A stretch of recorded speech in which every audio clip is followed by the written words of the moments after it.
Ladies and gentlemen, welcome to the Whiskey Wednesday Show with your hosts Ken Tizzard and Music for Goats. Brought to you in full color and stereo sound amplification provided by Trainer. Broadcasting into the world from Storyhouse Studios in Campbellford, Ontario, you'll hear the best of old country, folk, Americana, punk rock, and 80s music delivered into your homes every week for free. And don't forget your regular dose of new and original songs from Music for Goats.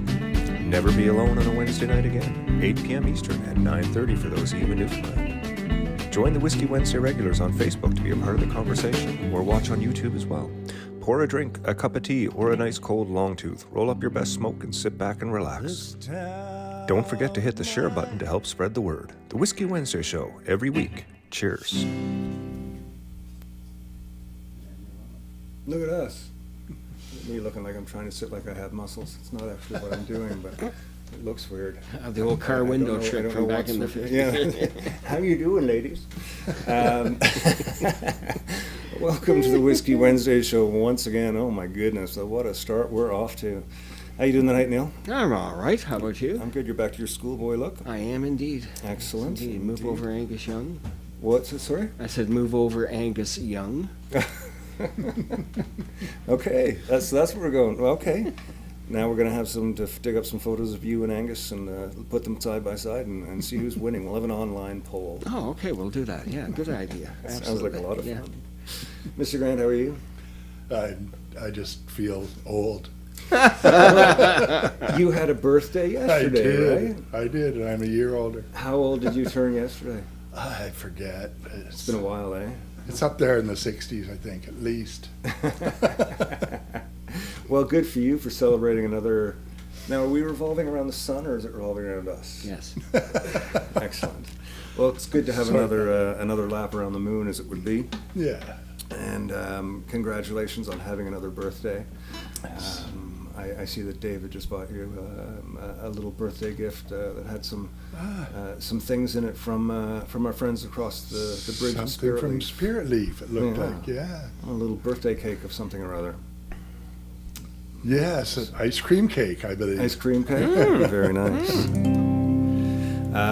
We do like our friends over at Spirit Leaf. Last week I was saying that they sent over a little something, and on the weekend when I saw Mr. Grant, he said, "Well, I watched our show from last week. I think that was officially our most stoned show." I kind of went, yeah, I think it probably was. Let's get into some music, boys. Let's do a little Red Prairie Dawn into this town of mine. Hope everybody's doing well out there tonight. Sit back, relax, make a drink, and we're going to have some fun. 1, 2, 3.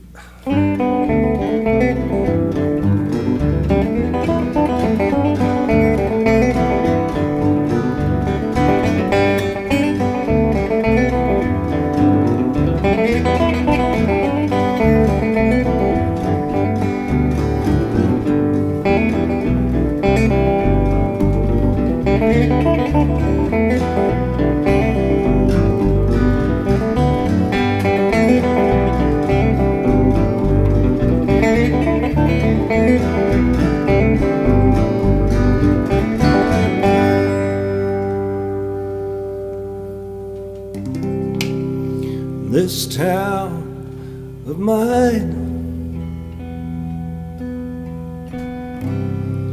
this town of mine, I find myself so easily reclined here in this town of mine.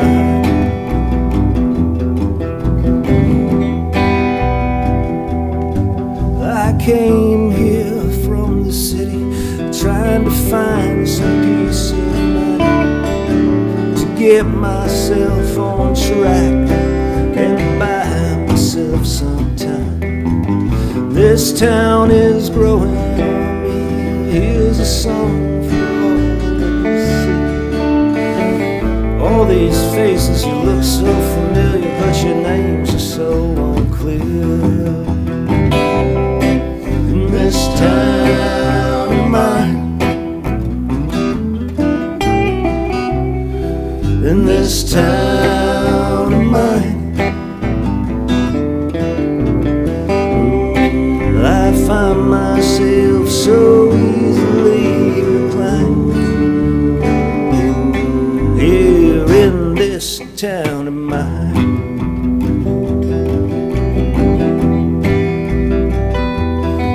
At times this town seems distant, at times we all seem so strange. All these places remind me of places that I've been. So deep the roots are growing through my kids and to my friends. All I think about is being here. It takes away the pain. In this town of mine, in this town of mine, I find myself so easily reclined here in this town of mine.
At times this town's a mistress. She gives me all I need and more. Someday I'll say goodbye to her and walk right out the door.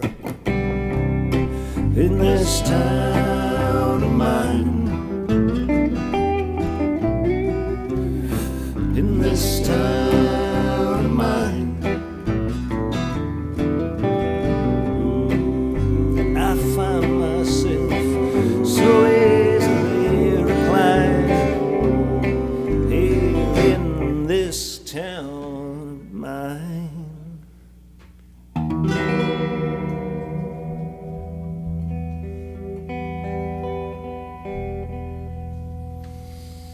There you go, a little song about Campbellford, Ontario, a song called This Town of Mine. It's kind of like the Inagata Devisa version. Was it?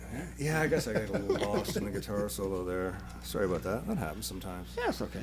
That's okay. I wasn't complaining. Just Anybody making an complaining can observation. get their money back. Yes, I know. Yeah. I like the Inagata Devita versions of Yeah, songs. well, there you go. I think we'll do that for every song. I think that's a great idea. Yeah, it's a bit of fun. It's a bit of fun. When are you Hope putting everybody that out there up? is doing wonderful. Looks like we've got a good message board going on here. Let me take a look before we get into me showing you a really cool picture. Yeah, there's a whole bunch of you here tonight. It's nice to see you, Richard and Jordan and Debbie. Steve, good to see you. Hey, Barry, you're right there. Ron, Jeannie, we got the whole gang. Excellent. Steve, your onions. Richard Control, yeah, base 31. That's Richard was saying the new place in Picton. It looks good, yeah, 5440 Sheepdogs. It looks like a good stuff. Yeah, I know, it would be a good spot for the Watchmen. We'll see what happens there. It looks like a nice venue, and it is close to home. Hey, Jordan, nice to do. Yeah, oh, good. Nice crowd. How you all doing? We got Cam Carpenter on the show tonight. Cam is an old friend of mine who has been in the music business for over 4 decades. We had such a great chat. We're doing it over this weekend, next week.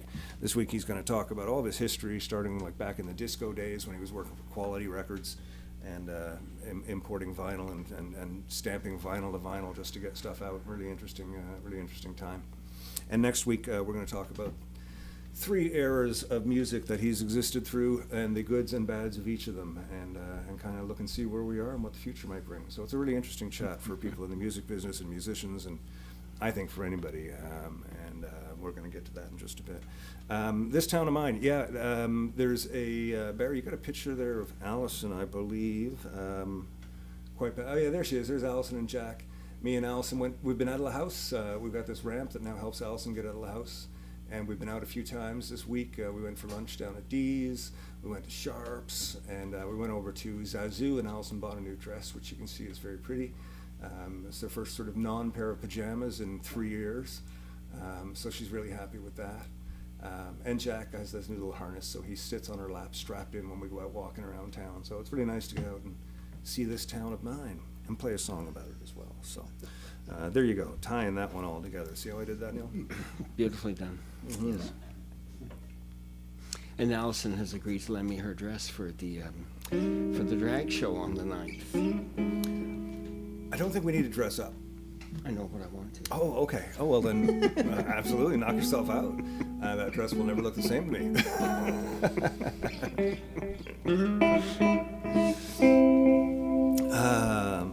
Okay, we're going to do a song right now called Over You. This is a... Yeah, we're not that good at friends. This is a new song, and it goes just like this. 1, 2, got it?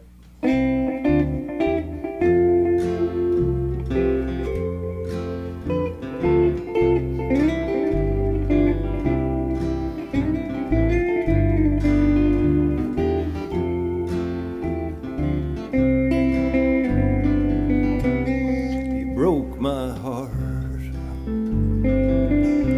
You've been untrue. I can't bear to spend another minute with you. Cold-hearted girl, you ruined my life. Now I'm moving on. I won't stay to fight. I'm gonna pack my bags, take all that I can, get far away from you and your new old man.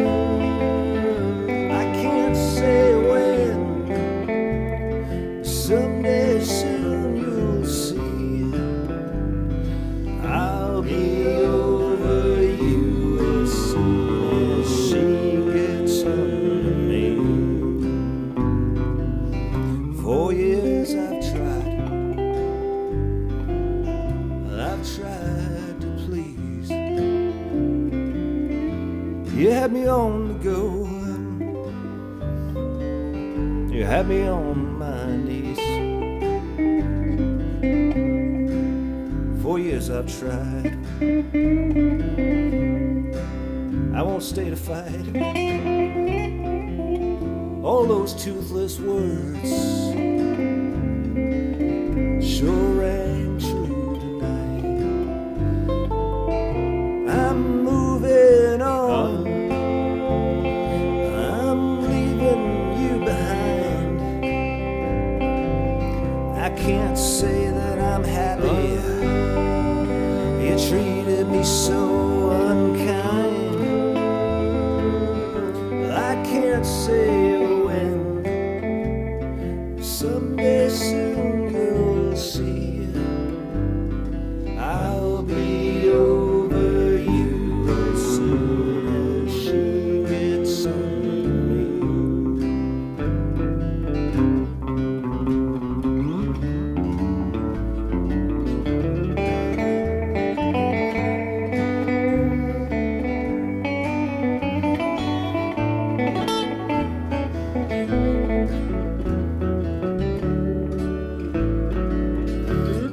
the friends that I had, the things that I loved to do.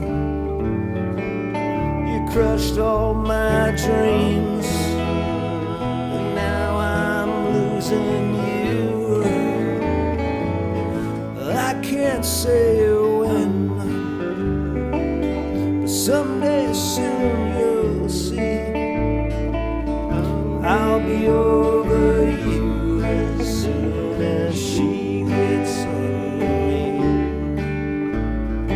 I'll be over you as soon as she gets under me.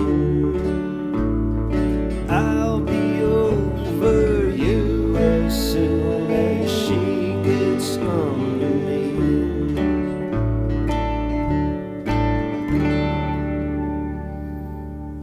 Very nice, very groovy, guys. It's good. Sun is shining here. Grass is just at its peak, but it's about to start to turn ugly if it doesn't get little rain, you know, because it turns to straw real fast here. And I'd love to have a little bit more green out in the yard, you know. Yeah. What are your thoughts on that, Mr. Grant? Well, Have the it- forecast doesn't look good for rain. We could use some, that's for sure. Yeah, and what's the policy on people watering? Do they do that here now? Is it allowed to be done? I or think it's get in still trouble? allowed. Yeah. Still allowed? I don't think I've ever heard of a restriction around here anyway. Now, presumably it has happened, but Can happen. Yeah, there's been talks, you know. There's been talks. Okay, cool news. Very cool news. Everybody listen. Got your attention. I'm going to Newfoundland with Watchmen, which is awesome. Doing Iceberg Alley for the first time, which is awesome. Gonna hang out in a nice hotel downtown. I think it's right off George Street, which is awesome. Gonna see all my friends, which is awesome. But I also fly in the night before, because I always go in the day before. And I originally thought, well, I'll do a Whiskey Wednesday from my hotel room in Newfoundland, which would be cool. And then I thought, well, no, maybe I'll go do it at a friend's house. And then I got thinking, and then I said, okay, well, hold on, what can I actually do here? And I reached out to Rhonda Tulka at Music NL, and I said, I'd love to come down and do a Whiskey Wednesday and have Music NL as the guest. And she said that'd be great. So we just took Gower Street United Church as our new office residence, and we've got the church as a place to do concerts, and we actually have it set up for live streaming. And you know, we're trying to spread the word on that. And so, so I said, well, let's do Whiskey Wednesday from there. So it's going to be a Music NL feature, and these are the artists. Now, Jing Ye, I don't actually know. I have never met her, but she is doing some really cool stuff, and I've seen her playing with all kinds of artists that I do know from back in Newfoundland, and I'm going to get to know her better. I just got the confirmation of the three artists a couple days ago. Sean Panting, old friend of mine from high school, he was on the show, but we had some technical issues when we were still trying to do live Twitter, and it didn't work, if you remember. Sean's guitar made him sound like an alien as soon as he started playing, which I don't understand the compression on that. But anyways. And then Evelyn Jess, who's a newer artist to me, but I'm watching some of her stuff recently. She's been playing with a ton of people that I know back home. And these are all people that have stories about how Music NL has helped their careers and is helping their careers. And they're each going to be on the show for a short interview, and they're going to play a couple songs. And me and Neil will be there. And we're going to do the regular Goats thing with just the two of us. And we're also going to have Rhonda there to talk about Music NL and the operation as well. So it's going to be a fantastic, open to the public, free show at the Gower Street Church. And it's a lovely church. I used to live on 92 Queens Road, right across from it. And a beautiful spot. And yeah, it's going to be great. And this next part here, this is part of Allison's new magazine, which is out next week. The first of the month is coming, or is gone, or is close. I don't know. I'm still waiting for it to turn to May. But this is one of the pieces of Allison's magazine, which is getting ready to come out, where she's talking about going to Newfoundland and what we're doing, live and on location, back to the rock, all that stuff. Pretty cool. And she's also, so next week, it's got the little outline there. You can see what's happening for the next couple of weeks, for the next month. Oh, there we go. The next 4 shows. Look at that. I'm giving it all away. I love it. I love it. Okay, well, I'm so glad that Allison's on top of it, because I barely know what's happening, like, next song. We're going to do a little, this is in C sharp, right? yeah. Dedicate this one to Cam before we get into Cam's first song. Dedicate this to Mr. Cameron Carpenter. And as soon as we're done this here, we'll get into the first part of the interview with him.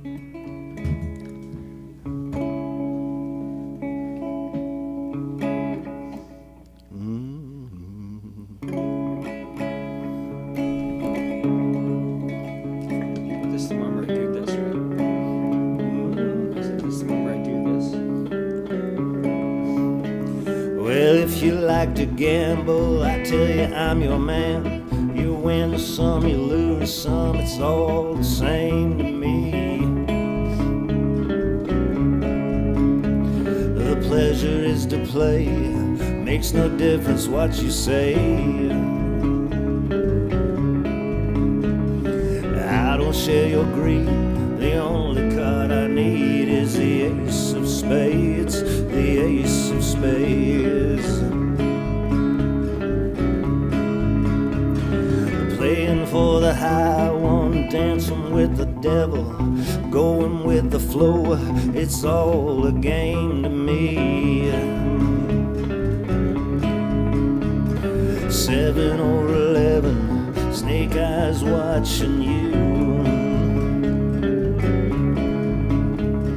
Double up or quit, double stakes or split, the ace of spades, the ace of spades. No, I learned to lose, and gambling's for fools, but that's the way I like it, baby. I don't wanna live forever.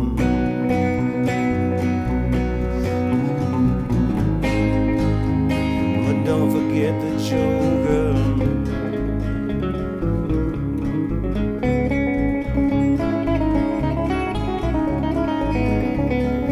Pushing up the ante, I know you gotta see me.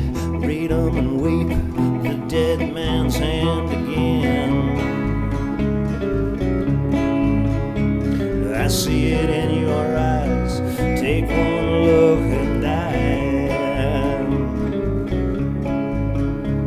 the only thing you see, you know it's gonna be the ace of spades, the ace of spades.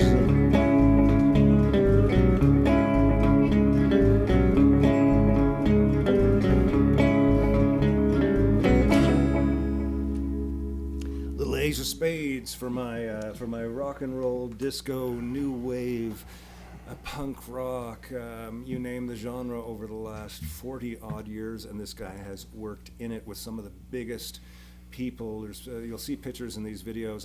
There's so many people in these pictures. Like if you get a chance to see me, it's like, oh, there's Cam and a group of people with Whitney Houston, and like, oh, there he is with, is that Meatloaf? Like it's just like it's a non-stop. This guy has worked with and helped so many people, and he's an incredible person. And here he is, Mr. Cam Carpenter. Ladies and gentlemen, welcome to the Whiskey Wednesday show. Once again, we have an amazing guest for you. Tonight, we have Cam Carpenter, who I referred to him last week as Mr. Music. I mean, on some levels, he's worked with the Foo Fighters through to Sonic Youth and Sinead O'Connor. He's been A&R for record companies for the better part of going into 3 decades, I believe. He works with Indie Week, North by Northeast. He's worked with Sony, MCA. He's a festival programmer, a film festival programmer. He's a publicist. And that's like, I don't even think that begins to sum it up. How do you describe yourself? When somebody says to you, what do you do? What do you say to them? Well, the instant answer is always, oh, I'm in the music business. Oh, who do you play for? Well, I can't play a note. What do you do? And then go through either my history or what I'm currently doing. So publicist, I always think of myself as like an artist relations person in almost everything I do. And that's been my background since day one in the record business. So friend of the artists. And you got started with A&R back in, like, was that the late 70s or early 80s? I actually started in publicity in 1978 at Quality Records. I got hired out of school. I'd been writing for some magazines, my high school paper, Centennial College, The Varsity, with my old editor, Dave Smeltzer, and photo editor, Pete Martin, who are both long gone. So I started in the publicity department there. Worked about 1.5 years, and then got fired when I thought I was getting promoted, unfortunately. Got called in for lunch. It's like, we're going to have to let you go. It was like, what? but it came from higher up above. And when that happened, I was working with a band out of Edmonton called the Models. Mhm. Pete Bodman, they were like a new wave band on Veracruz, and their road manager had just quit. And they said to me, 19-year-old me, you want to be our road manager? It's like, sure. What does that mean? It's like, get on the bus. Yeah. And we had a 1949 Western Flyer bus. There was 10 of us, 5 in the band, me and 3 crew. Oh, wow. And those were the days when you went into Lethbridge. You got there Thursday, you played the Alec Arms, you stayed in the hotel, you did 450s a night, you loaded out on Monday, went to the next town. Then you went to Red Deer, then you went to Kelowna, then you went to Vancouver. And it was probably the greatest experience I could have to get into the music business, to see it from that side. And to play every dive bar in Canada, as you well know, playing every dive bar in Canada in your career. But you got to know the club owners, you got to know the geography, you got to know what worked, what didn't work, how a road crew worked, how to load a bus. And we were in a bus. It was crappy.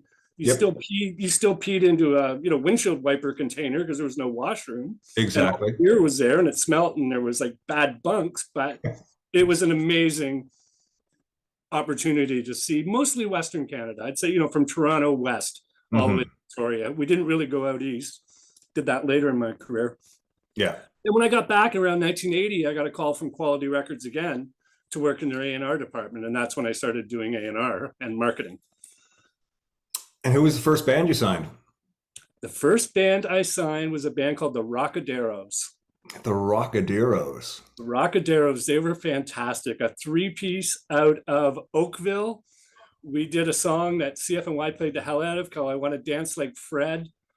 Perfect power pop band, and I had Bob Segrini produce them. And that's all we ever put out was the EP. But they were great. I will find an MP3 for you. It's still one of my favorite songs of all time. I would love to hear some of that. It was fantastic. So working for Quality, what artists were coming out on Quality at the time? I'm trying to place that in my head. I mean, I would have been a kid still, but I mean, Quality was putting out stuff like. Well, we had Motown back then, so like Motown was huge. But like Canadian-wise, we had Lynx, the Mad Cats, Wednesday, Dominic Triano. Quality was a huge label at one point, in the 50s, 60s, and 70s. I seem to remember was Quality one of the ones like K-Tel that did a lot of sampler type of like a styled record with 10 different artists on it, or no. Actually K-Tel ended up buying Quality years later into the mid 80s, so that's probably where the connection is. That might be where I'm getting that to. Okay. But they were a huge disco label as well. John Driscoll, Disco Driscoll as we called him, was the head of A&R, and he worked with Karen Silver and Gino Socio out of Montreal. Yeah. Then we hooked up with a guy called Ray Caviano, a very famous disco guy in New York, Ray Caviano, RFC Records. And John would go to like Midam and stuff, pick up imports of 12-inch dance records that he knew were going to be big in America. We would take them to Don Was and Jack Tan in Detroit, and they would put together a band with like Sweet Pea Atkinson and the Was Not Was guys and these amazing female vocalists. They would cut the song, we would press it, and then we put it out in the States. That was so common back like in the day, like multiple artists recording a song, sort of in different parts of the world and even simultaneously. And imports are so expensive in the States. And all the the club DJs in New York, they just wanted the hottest, freshest, most amazing thing. And we could manufacture them and distribute them, put them in a truck, get them in New York the next day. Oh, what a time, eh? Yeah. Yeah, you're gonna go in and cut a single and get it out now. It's like 10 months to 16 months. If you want. We picked up a single called Johnny Are You Queer by Josie Cotton that was breaking at K-Rock in LA. We couldn't wait for the Masters because Chum AM was playing it. And we cut vinyl from vinyl in one day and got it into the stores because Chum AM was such a powerhouse at that point. You needed product in the store, and we could cut from vinyl. We finally got the Masters and did a better sounding version, but just to placate the market, we got it out in a day. Wow. Yeah. And then coming to the 80s with some of the stuff that I'm more familiar with, I guess sort of in the 80s, I would have been an early teenager and hearing music on the radio. You were involved with a lot of the sort of larger acts that were signed in Canada at that time, eh? Well, in '86, I left Quality Records to go with Motown, who were bought by MCA. Right. So I became their product manager, and they wanted to keep continuity in Canada. So they offered me a job at MCA, which was great.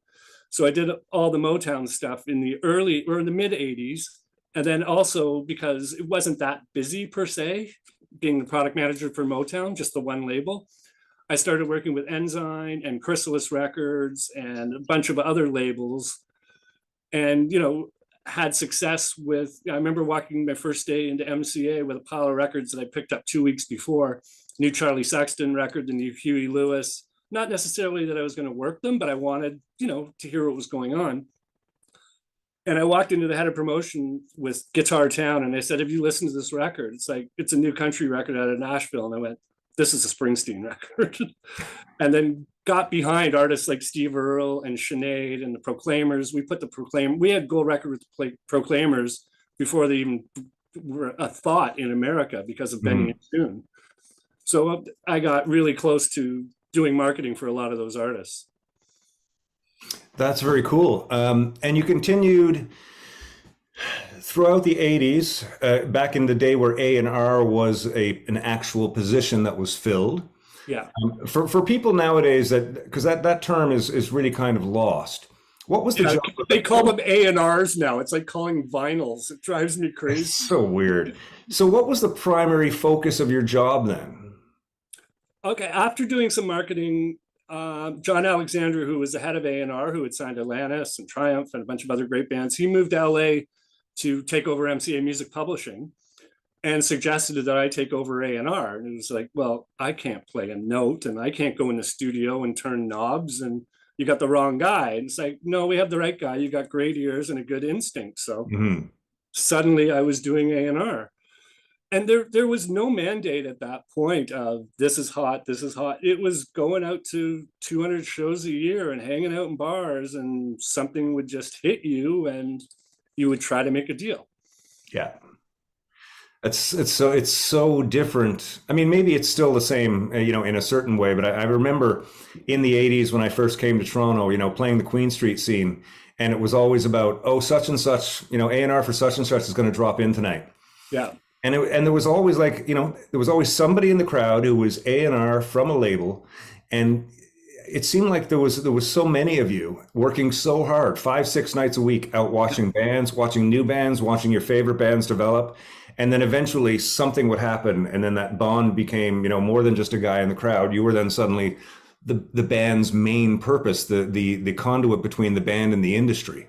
Yeah. There was Alan Reed, Bob Roper, Bonnie Fedro, Jody Mitchell, Yep. Pablo Farhall. We all traveled in packs. We went to conferences across the country. We would turn each other on to bands.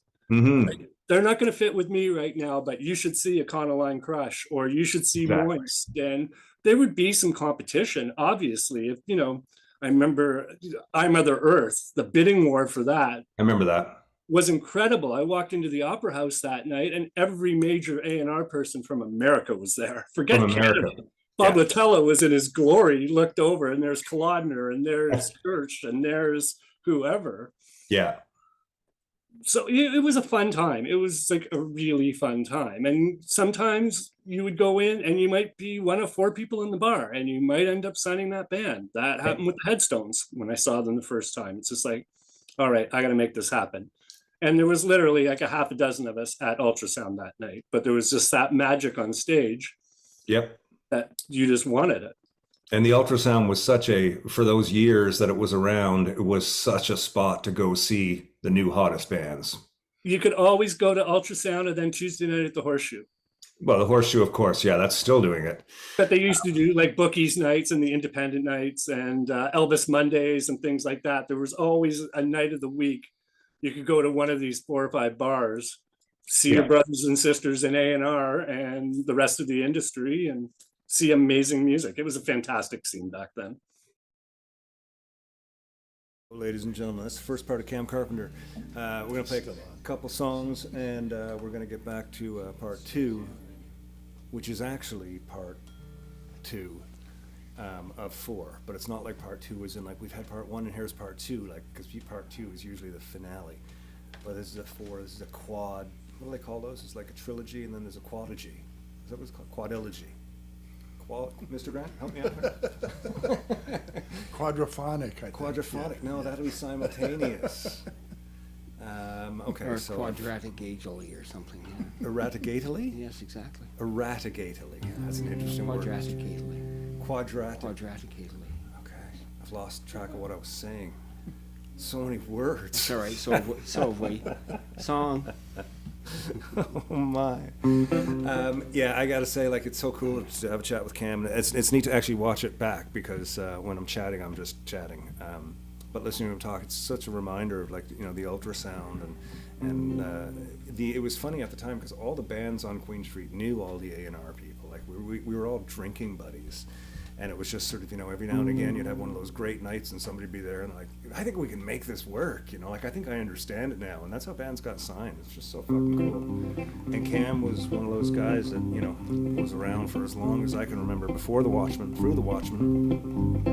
And to this day, he's actually helping me, every time I record a new song and stuff, he helps to make people know about it. He makes to help people know about it. He knows to help people about it. He's a no-make helper person. Ah, perfect. There's not many of those around. K-N-O-W, yes, not indeed. N-O. When you're drunk and you got no place to go, and you don't want the sleep to bring tomorrow, reach out and call. It won't hurt me at all to know sometimes you find me on your mind.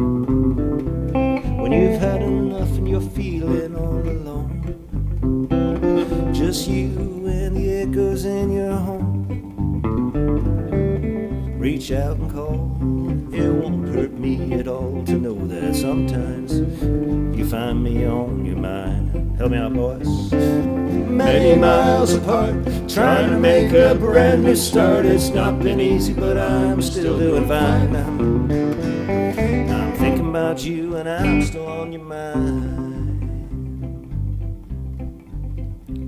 When you're lonely, feeling restless late at night, and you don't know what you're doing, but it feels alright. Feel free to think of me, it hits me in degrees to know that sometimes you find me on your mind.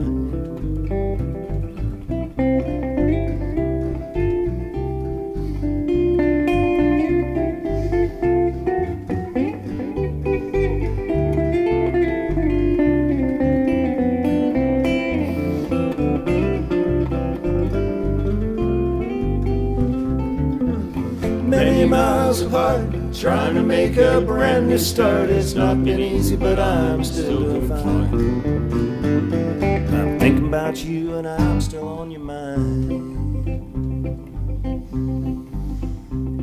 How goes the garden over there, Barry? Yeah, you guys, Joyce brought over some beautiful flowers. Yeah, it's filling in. Yeah, you got some great stuff growing over there. Those purple things, I don't know what planet they're from, but Iris.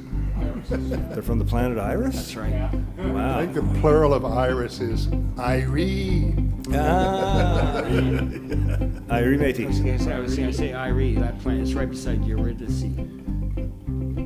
Which planet? Irie. Ah, got it. It's right beside Eurydice. And every now and then you come to mind, and it makes me search for something I can't find, and then it disappears. The pain in all those years, I know that sometimes you find me on your mind.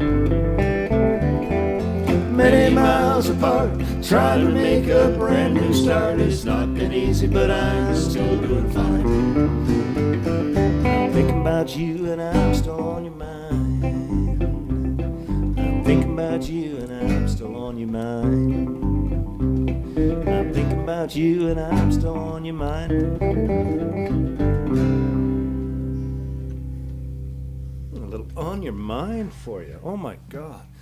I love playing like stuff like that, and like, you know, as most of you know, I've spent my life playing bass, 4 strings, real easy to play, very difficult to play well, much like many things, I imagine. But guitar is still new to me, and every now and again I get excited when I think that I'm making advances. You know, and then Neil calls me and says, "Did you hear that Steve Petico's playing down the road, you know, tomorrow night?" And I'm like, "Oh, okay, let's rally the troops and go down and see Steve Petico." And we go down, and I just, you know, everything in my world gets destroyed watching this guy just kind of casually play. I snipped a little bit of video. Just check this guy out, and the all-star band that he had with him. Man, oh man, so good. Check it out.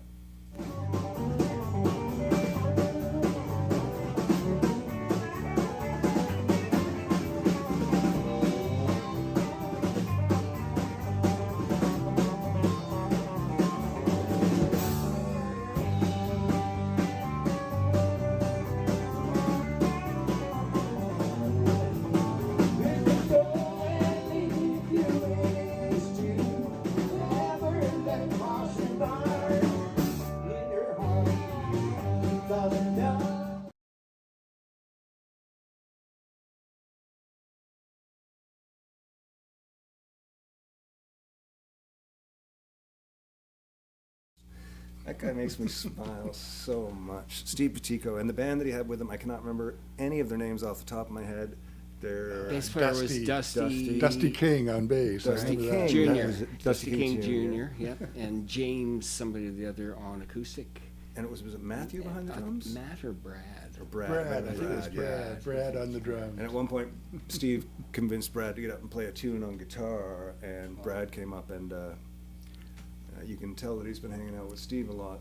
Man, played just stuff like that. Just you know, just interesting to see a 27-year-old teacher from Trenton, is it? Yeah, he lives in Trenton. He's a high school teacher. Did you say high school? Yes, he teaches shop. I don't think they teach that in kindergarten. They might, should. you know. They probably should. You know. Fuck, they certainly should. We have a new single out, ladies and gentlemen. It is called "Drunk, Stoned, and Broke." It is the story of my life. B-Bender Tully. Derek, that's not actually a B-Bender. That's just him. That's his fingers. I know. That's the thing. He does I should have showed you some of the train stuff that he does. He does the pedal steel stuff on guitar. That's not a B-Bender. That's fingers. It's amazing. Anyways, okay, it looks like everybody's doing good. Friendsbone, last night I broke the seal. Okay, so we're getting a call for that, it looks like.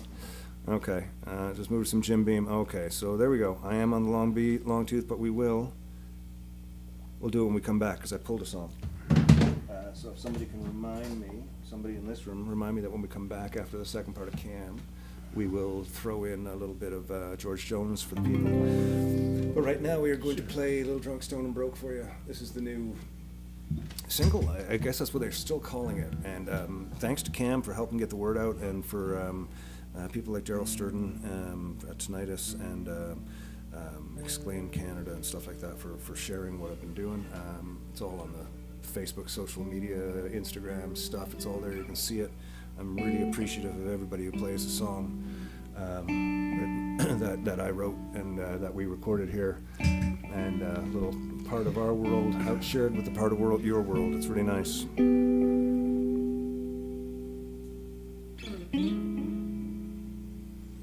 1, 2, 3.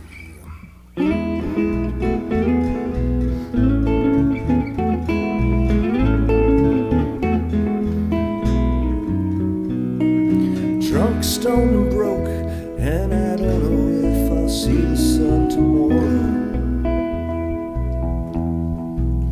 And if I come down from this place, I hope that I might never see your face again. Push back another round to drown away my sorrow. You know I'll hate myself tomorrow.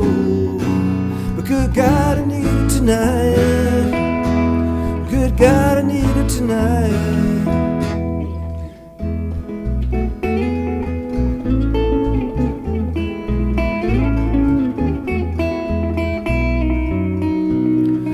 Have another toke and slip quietly to understanding nothing. Your words like poison smoke, and I'd rather see you floating in the air.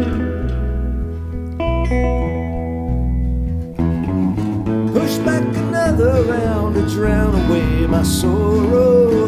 You know I'll hate myself tomorrow, but good God, I need it tonight. Good God, I need it tonight.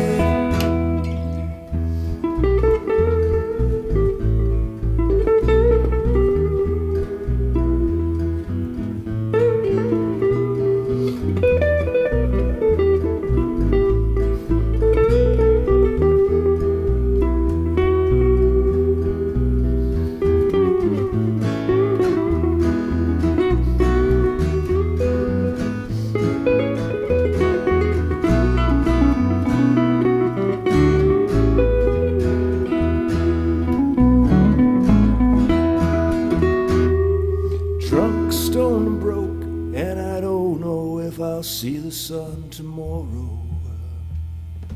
And if I come down from this place, I hope that I might never see your face again. Two. Push back another round to drown away my sorrow.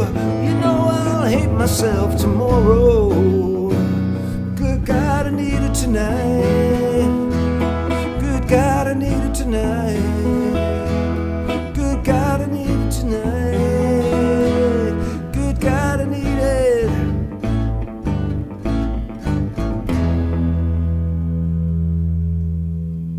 Well, drunk, stoned, and broke for everybody out there.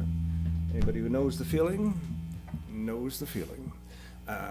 We're going to jump into part 2 of Mr. Cameron Carpenter, where he talks about all kinds of stuff, just like this. It's I sort of have a question that's going to tie in then and now later on coming, so I won't jump right to that. But in your time as A&R, I won't get into asking you, like, who was the worst you ever worked with, but who was the favorite band that you feel like you kind of, I hate using the word discovered because bands already exist. Yeah. But for the sake of an A&R standpoint, somebody that you went out and said, the world needs to see this, and you made it happen. Do you have one of those artists that sort of sticks with you as a really big success story that you feel like you're an integral part of? Sloan. Not to take away from the Watchmen and the Headstones and everything else, but it was the magic of seeing Sloan the first time at the Flamingo Tavern in Halifax. Mm-hmm. I think it was ECMAs. There was 3 of us. There was Rick Arboit, who runs Network, Kim Cook, and myself were the 3 industry experts who were there. And then Sloan played, and it was just like, oh my God, this band is phenomenal. I had heard them the first time that afternoon when I went to Sam the Record Man on Barrington and bought the CKDU sampler. Yeah. And Underwhelmed was the first song on it. And I just got a Discman's. This is about 91, 92 probably. Yeah. Back to my room, ordered a lobster because I was out east for the first time and I had an expense account. Listened to Underwhelmed a few times. It was like, wait a minute. In the first verse, he said, she rolled her eyes. And the next was like, she rolled her R's. Like, oh my God, that is brilliant. Yes. Saw them play, went crazy, grabbed Peter Rowan, who was managing them at that point after the set, said, we got to do a deal. I don't care what it takes. We can do a demo deal. We can do this, blah, blah, blah. Went through it all the next day. And then Chip was involved as well. Chip Rowland, lawyer, and who ultimately became the manager, is no longer. Yeah. And I wanted to do something. They wanted a US record deal. They were hell-bent on signing to a major in the States. Yep. A couple of weeks later, Todd Sullivan, A&R at Geffen, was in my office, just shooting the breeze, was in town, did the A&R check-in. When you go to someone else's town, you always check in with the label. Got anything to play? Played them, I don't know, I might have played them Tea Party, Bare Naked Ladies, whatever. Yeah. Played Sloan, stopped him dead in his tracks. And about 2 weeks later, they were playing Music West in Vancouver. Todd came out. The show was a bit of a disaster. There was logistics going on. It wasn't a perfect Sloan show by any means. He fell in love with them, made the deal happen. I get the record back for free in my territory because we distribute Geffen, and signed a publishing deal with them. So, and I'm still close to all of them. Yeah, I remember when they came on the MCA label, it was through the Geffen US thing, right? Yeah. They EGC. were real darlings, I mean, I remember Corey Ferguson pushing them and traveling with them, and just like the work that you and Corey was like a mom to them as well, Yes. and they seemed to really like that environment of being kind of taken care of, but they did it so well. Yeah. So Twice Removed, was that the first record that you had with them? No, it would have been Smeared. Oh, Smeared. That's right. Yeah. That's right. Yeah, great stuff. Great stuff. Great. Yeah, and still I writing still great love them to records. this day. Still writing great records. Still fantastic live, and Oh yeah. yeah. I think they're one of Canada's gems. I mean, they're noted for that, so that's good. I still have some of the vinyl. I listen to them at least once a month. I'll put on a Sloan record. It's just something about them, especially Twice Removed. The production on it is. Yeah. That was the same guy who did the Matthew Sweet Girlfriend record. I think it was Jim Rondinelli. It was Jim Rondinelli, yeah, who's still producing, and we're still in touch, actually. Like, the relationships you build, like, I still talk to Jim. So. Oh, do you? Yeah. I think his production is some of the best out there. The way he treats harmonies and guitars is,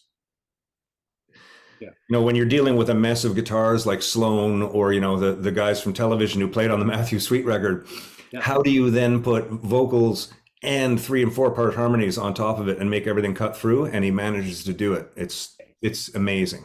And you have 4 lead vocalists in Sloan on top of everything else. Exactly. Which I think that drove Geffen nuts. They wanted their Rivers. They wanted the one focal point. Of course. And that's when Sloan balked. It was like, you know what? We're just going to do this our way, and we'll gracefully get out of this, which they did. Yep. They've managed to really navigate the industry of the business well over the years. And I'm sure a lot of that comes to having early relationships with people like you. Oh, thank you. Yeah, that's fantastic. Okay, so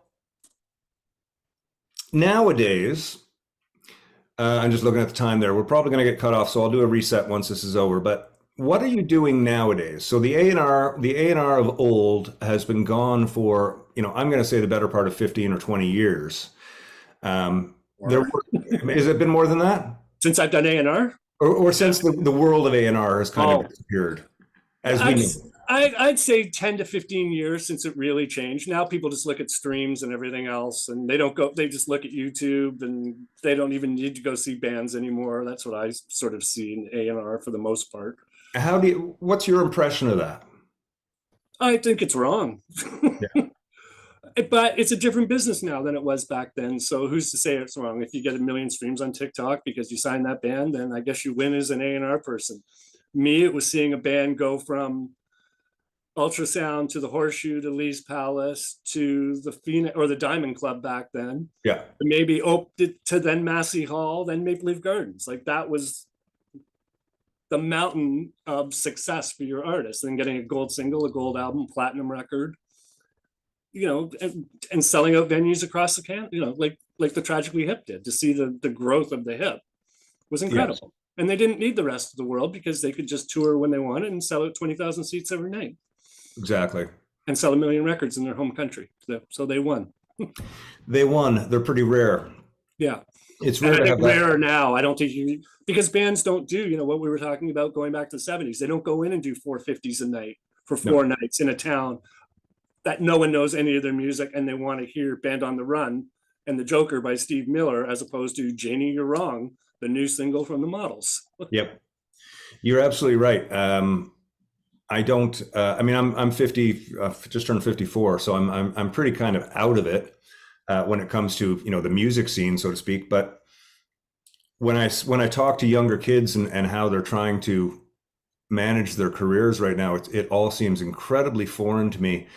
And it also seems like there's a lot of payout, like bands are told nowadays, you need to pay for this, you need to pay for this, you need to pay for this. And there is validity to it. The record company, as we used to use it, that had, A&R, radio, promotion, all these different departments. Now that those record companies aren't there, everybody's specialized and started their own little publicity and radio companies, and you can hire them to do the work. Yeah. But it used to be all, the A&R guys or gals at the time, they were the ones that gave you access to all that. So, the A&R person brought you into the team and then you worked with the team. Without the A&R person, all these musicians have access to the teams, but they're not, like I said earlier, you were the conduit between the artist and the business. Without that, I'm finding I'm talking to so many artists who are just spending money on stuff and they don't know why. Yeah, like buying streams. It's like, yeah, good luck, kids. I know, but they're all doing it and they're being told to do it. Yeah. Well, It's- that was the interesting things. Number one, you had to sell the company Mhm. on what you were going to sign, and you get feedback from sales, publicity, marketing, blah, blah, blah. And then once it came out, then you would work. Okay, we need publicity here. I got to work with this team. I need the sales guys. Like, take 20% off and make sure they buy a box when they buy the new Nirvana record. Right. Because we need Sons of Freedom in the store beside Nirvana. Exactly. Freedom as well. But if something was a hit, it was all due to them. It wasn't you signing them. And if something's stiffed, it's like, well, they sucked. Like, I don't know why you signed them. It was kind of no win, except for the artists always knew you were working for them. The artists always knew. I mean, that was the beauty of, having A&R. And what, in my experience anyways, the direct contact we had was with the A&R and the publicity team, because the publicists would often be out traveling with the band for a certain amount of the record cycle to just making sure all the interviews go well and all that stuff. Yeah. So you get to know the publicists and the A&R, the sales and radio and up and up and up. You get to know these people, but not the same way that you do the A&R people, especially. And there used to be a job called artist relations, which is long gone. And all the majors, like Roger Desjardins was probably the greatest artist relation guy in Canadian music history. He was at Warner. And they were the ones, so if Rod Stewart was on tour, they'd be with Roger. Then Roger would filter it down to his teams. Like, okay, today we're doing publicity, so you're going to be with this person. Tomorrow we're going to have lunch with sales. But that was a job that was well paid, but it was so important. And it made the artists, you could make the artists, not make them. If you had a relationship, you could say to Dave Grohl, you know what, we got to do one morning show. Sorry, we got to go in to CFNY. It's like, Cam, I've done, you know what, this one's important, Dave, we got to do this one. And you'd have that relationship with the artist and you could get those favors and they would trust you. Yeah. If you put them on a terrible TV interview that fell flat in his face and embarrassed them, you would lose trust. Yeah. All Exactly. about trust. Yeah.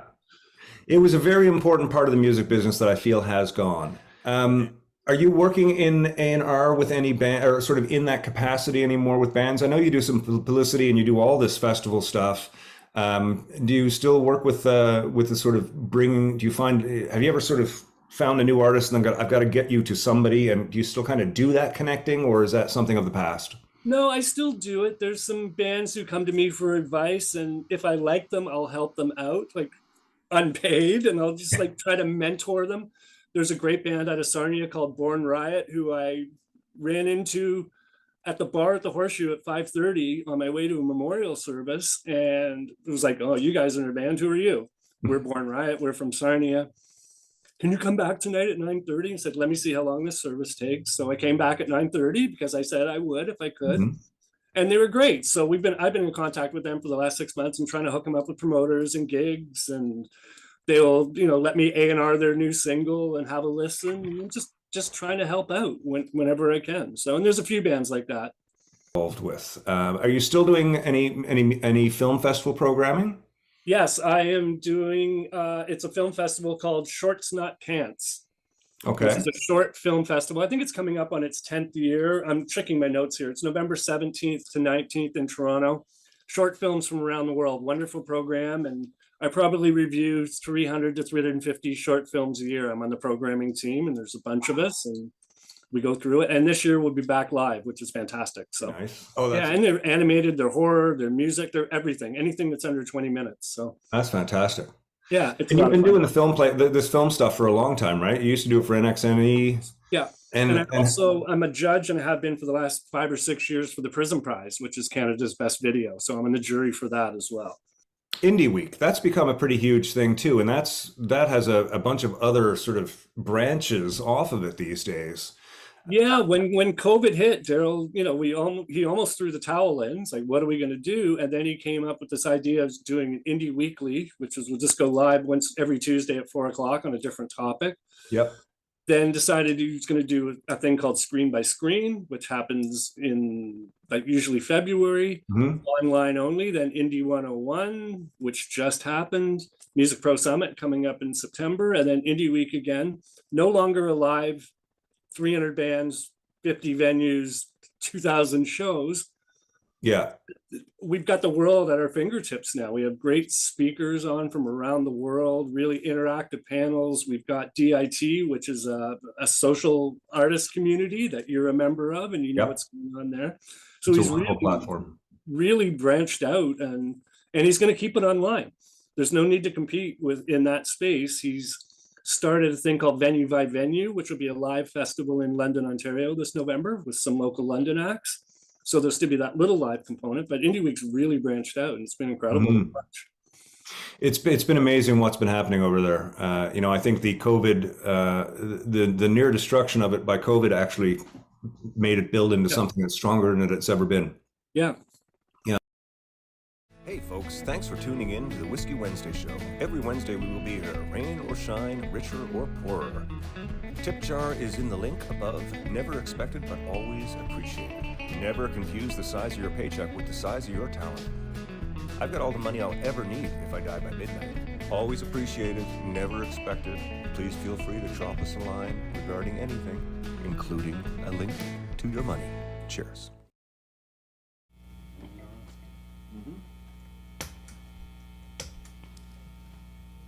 We're back. Great chat with Cam. So at that point, we sort of went from, like I said, his disco days up until what he's doing now, which is a ton of everything.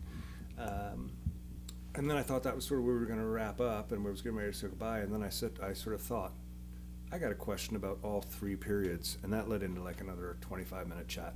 So we're going to listen to that next week. He's going to talk about sort of the early days, what he really liked, and what he finds different. The middle days, sort of in the 80s and 90s, and then what's happening recently. And as an A&R person and as a music fan, how the things that he's loved and not loved so much about each part. So it's a really neat conversation. So I want to thank Cam for taking the time to talk to. He's extremely busy, and to get him on the phone and or on the Zoom like that for an hour is it's fantastic. Nice to see an old friend too. Interesting guy. We had a little request for some George Jones, but before we do, I'm just going to hold this up here. Spirit Leaf, Campbellford's first birthday, June 10th, 12 p.m.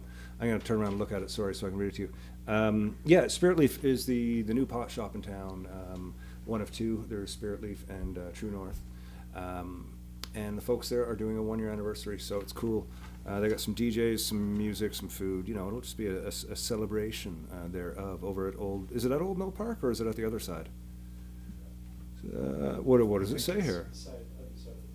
It's on the other side of the river. Oh, okay, so it is Old Mill. Yeah. Cool. Yeah. Oh, it'll be a great time. So drop over there this Saturday. Is it this Saturday or next Saturday?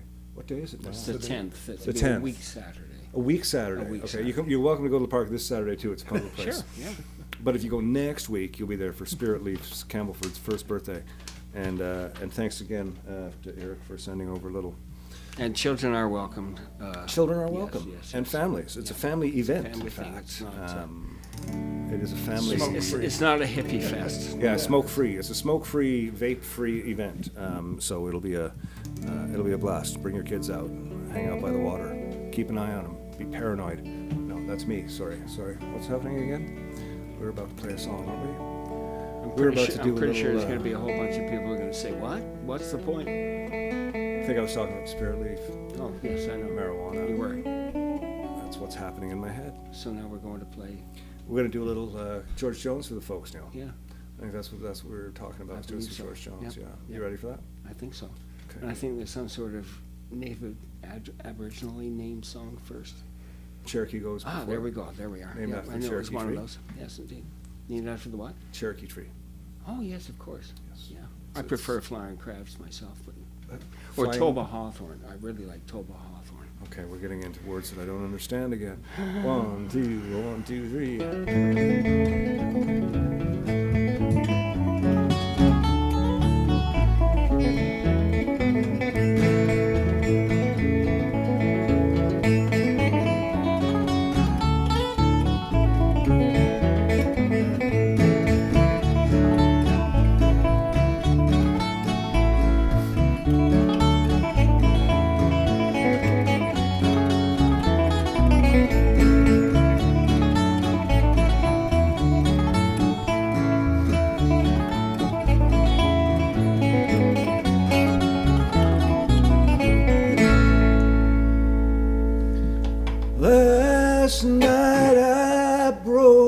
the seal on a Jim Beam decanter that looked like Elvis. I soaked the label off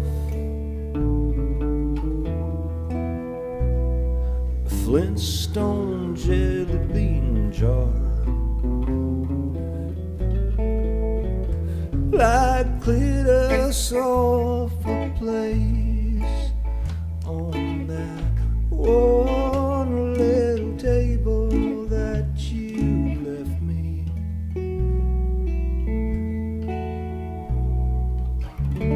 Pulled me up a big old piece of floor. I pulled her head off Elvis, I filled Fred up to his pelvis.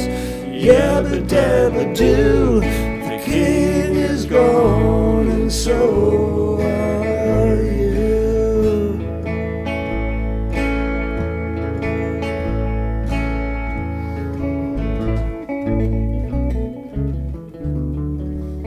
Round about 10 we all got to talking.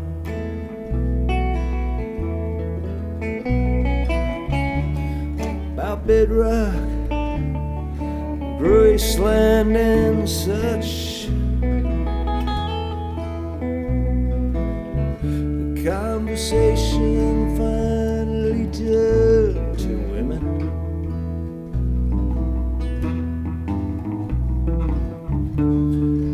They said they didn't get around that much. And Elvis said, fine and young. Fred said, well, old-fashioned girls are fun. Yabba dabba doo, the king is gone and so are you.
Later on it finally hit me.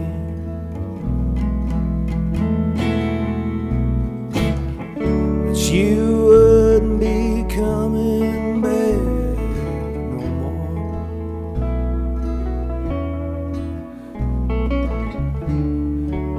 And this time I know you wouldn't forgive me.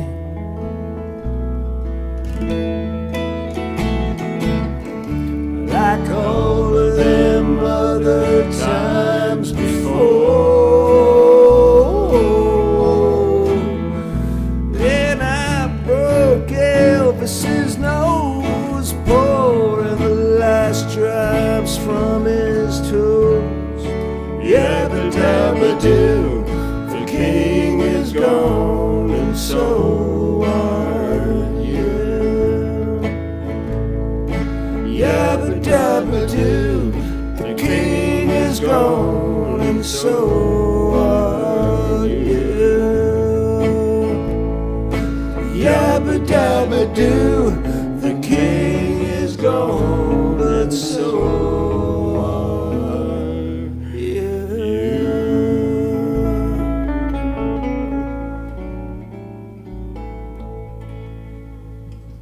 go. What's for all the yabba doers out there tonight?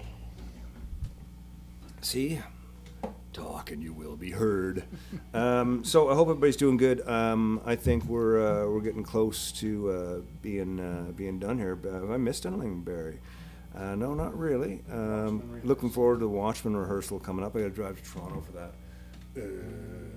Spadina and Adelaide. Find parking. Get an elevator. All of these things. I'll be fine once I get there and I get my bass on and I get it plugged in and I'm in a room with the guys. It's just all the steps and getting there. But I'm looking forward to that. A little Watchmen rehearsal before going down to Newfoundland. It'll be fun. Yeah, I'm glad to be doing Iceberg Alley. It's a cool new venue. I'm excited to see what it's all about. And is that in Kitty Vitty? It is. Because Kitty Vitty beer has an iceberg beer. Yes, exactly. Is it named after the beer? I think like it's There's all a kind little of tie it's in Newfoundland, there, so it's right? Iceberg, Kitty Vitty. I mean, Named after the alley. you're throw a stone in St. John's, you're going to hit either one of those places or things. So yeah, no, it's and those are pretty common things. But Kitty Vitty is actually a small little inlet on the other side of Cabot Tower. So like if you're in downtown St. John's, which everybody goes, you see Cabot Tower up there, and then there's the harbor. But just on the other side of that hill, it comes down to another little inlet called Kitty Vitty. And the inlet, the actual fishing village used to be called the Gut, and it was a little tiny, you could still go down and get fish there when I was growing up. Like the fishermen were still coming in there, maybe. It was just a little tiny place called the Gut, and it was all these craggy old buildings hanging on sticks over the water that the fishermen moored their boats to, and they basically lived there, you know, like there was houses, but it was more like, it was a fishing village. Yeah. And then, hey, Johnny Nolan, excellent. I'm excited to see you too, brother. Oh, that's going to be great. I'm hoping, you know something, I might actually have some time off to hang out with people. So I think I might take advantage of that. I just got to figure out something. But either way, now Kitty Vitty it's been bought and sort of, you know, there's nicer houses down there. There's the brewery there. There's, you know, it's and Kitty Vitty itself, which is the little lake associated with the Gut, which when I was growing up was used for the regatta, and a lot of rowing teams and runners and walkers went down there. But now they have Iceberg Alley there, so it's a big thing. Well, they still have the St. John's Regatta there, don't they? Yep, they do. I thought so, yeah. That's And they've in the renamed the water. town. It's now My Little Kitty Vitty. It's called what? My Little Kitty My Vitty? Little Kitty Vitty. What are you talking about? Oh, they renamed it. Fuck you, no they didn't. No, they did too. You didn't rename it, did you? No, not me. Okay, Why well, would then I fuck do you. it? I'm wasn't not even directed from at you. It was Newfoundland. directed at whoever changed the name of Kitty Vitty to My Little No, Kitty I'm Vitty. saying, no, I no, think seriously, yeah, yeah. I got I angry think enough it's when here, they Kitty, changed the name Kitty, of the Vitty, pub. Vitty. Sorry? Here, Kitty, Kitty, Vitty, Exactly, Vitty. yeah. So my itty bitty kitty vitty, like, come on. Wow. Oh my. I am excited to see you, Johnny. Let's get some people out and go for some food. Go have a lunch somewhere. It'd be great to see you, buddy. Okay, everybody, we're getting ready to wrap up here. We're gonna do the last song. Thank you all again for tuning in. I'm gonna play next week. Is Cam Carpenter again? He was such a good guest. I couldn't shorten him up, so he's back in again for next week. And actually, what he says is really interesting. It's a fascinating. It was a fascinating thing to see him sort of talk about things and to where he is now. It's really interesting. Whiskey Wednesday show, ladies and gentlemen, where you guys get to hear stuff that you don't hear anywhere else. Just as well. Probably just as well.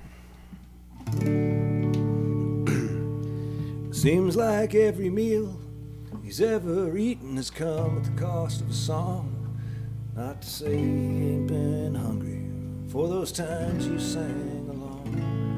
And his house is made from many doors. The address changes day by day. Been rambling around this world, killing time along the way. It's a long way to travel and $1 for a song. Another town behind and another comes along. His boots are feeling heavy standing on another stage. Fire in his bloodshot eyes. in the day.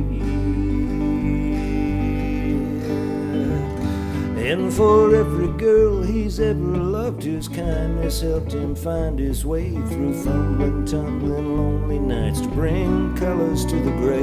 Another lonesome sunrise just ahead. His clothes are scattered on the bed, and his hand is on the floor, and he's headed for the door. It's a long way to travel and $1 for a song. Another town behind and another comes along. Boots feeling heavy, standing on another stage, fire in his bloodshot eyes again today. You won't break him from this road, so much story still untold. Doesn't matter what you say, he's been doing it all his days. He's an old dog, he'll never change his ways.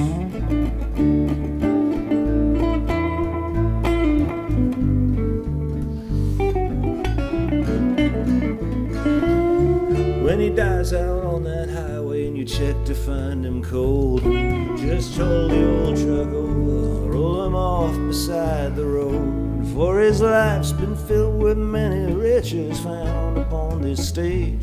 When he gets his call to glory and he knows his dues are paid, it's a long way to heaven and $1 for a song. But another town behind and another comes along.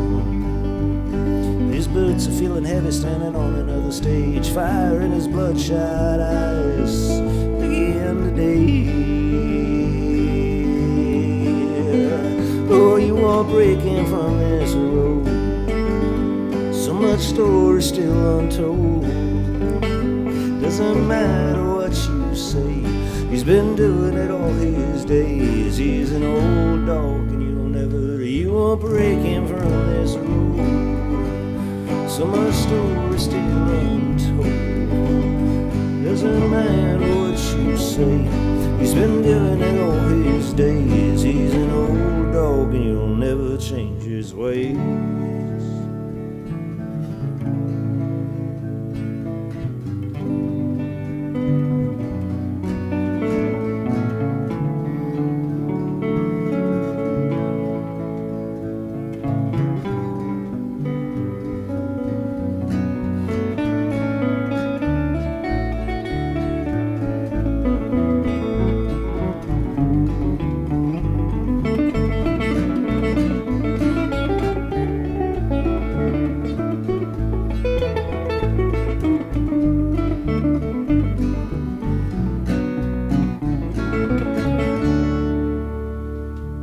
Nicely done. How did you do tonight, Neil? Did you make any mistakes? Probably. Did you make any errors? Probably. Anything that stuck with you? No. No, I know. I didn't hear anything. No. Oh yeah, there was actually. I had was a that? hell of a time with the When you were bottom E tuning. string tuning. Yeah, But that song wasn't a especially was- mistake. Well, it was a mistake in the sense that I didn't. Yeah, you should have get done it it. You in should have been tune. on it. You know, that so- was a mistake so on your part. I'm going to go out and immolate myself or something. I think Being a schoolboy, you are Well- learning. I am. No, that was a particularly great night. Mr. Grant, I don't think you made, how many mistakes did you make tonight? Not too many. No, I thought it was a pretty solid night. Yeah. It was pretty It good. was good. It felt nice. It was a good groove here tonight. Good groove here tonight. Just in the interest of truth, 60-11 I turned. 60-11. I wasn't really trying to mislead No, I people. get that, I was yeah. just trying to be cute. Yeah, no, and it worked. I'm 55-19 myself. So. Oh, good Lord, you That's guys. my phone number. You guys with your math. Holy crap. That's crazy. Well, I've had a really good time showing off my arms tonight. This is amazing. Look at this back muscle I have. Isn't this lovely? Look at the contour. This is like I'm like a skinny, flabby guy. You Like forgot nothing to green. me, Like I'm You a fat, skinny man. Anyways, yeah, sorry about that. Tonight it's been really hot here, and that's fine. Sometimes I don't wear sleeves. I hope you've all had a great night. We're going to end by showing you the Drunk, Stoned, and Broke video, which we meant to do last week, but we went right into the closing credits. And from there, we're going to do the closing credits. So just before we get to that, I want to thank Mr. Grant and Neil for coming out and playing music as always. I want to thank Barry for coming across the street and doing all of his magic behind all of those thousands of buttons in front of him. And Dave for coming over and hanging out once again. Dave is soaking up the music and learning to play some drums with us, and we'll start introducing him sooner rather than later so you can all see who we're hanging out with here. Anyways, yeah, stay cool, stay well, and remember, be like Steve. There we go.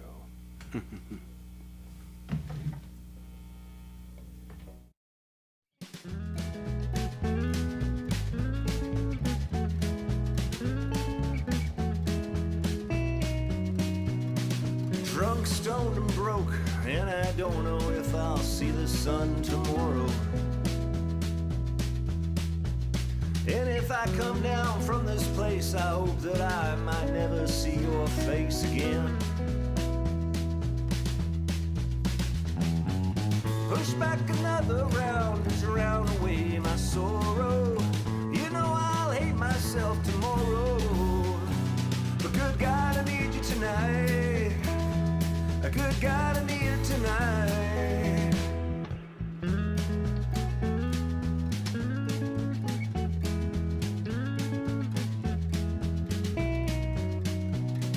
Have another toke and slip quietly to understanding nothing. Your words like poison smoke, and I'd rather see you floating in the air. Push back another round to drown away my sorrow. You know I'll hate myself tomorrow. But good God, I need it tonight. Good God, I need it tonight.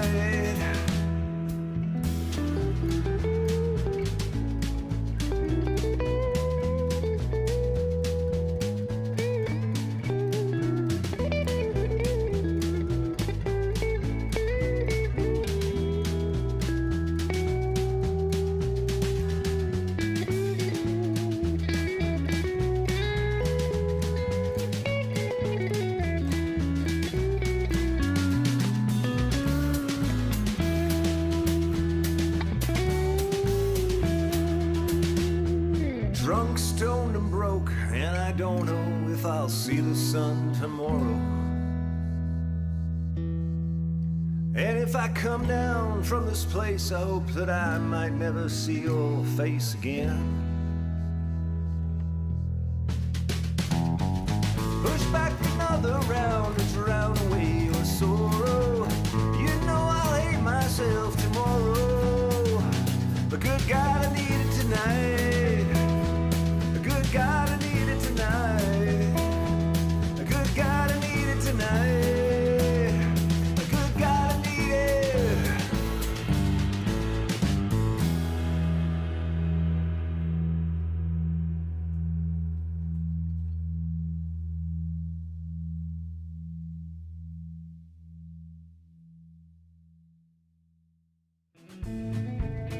Once again, thanks for spending another Wednesday with us here at Storyhouse Studios. Thanks to Trainer, Yorkville, and a Longtooth Beverage Company for being a part of the show. We love our time on the Whiskey Wednesday show and appreciate all of your support. Don't forget to hit up the tip jar if you feel so inclined. Never expected, but always appreciated. Tune in every week for more guests, songs, stories, drinks, and gear talk. And don't forget to visit the website, www.kentizzard.com, to sign up for the Whiskey Wednesday wrap-up. Compiled by Allison, this is a monthly overview with highlights, directories of songs, and so much more. Be kind, be helpful, be happy, be safe. See you next week. The seal on a Jim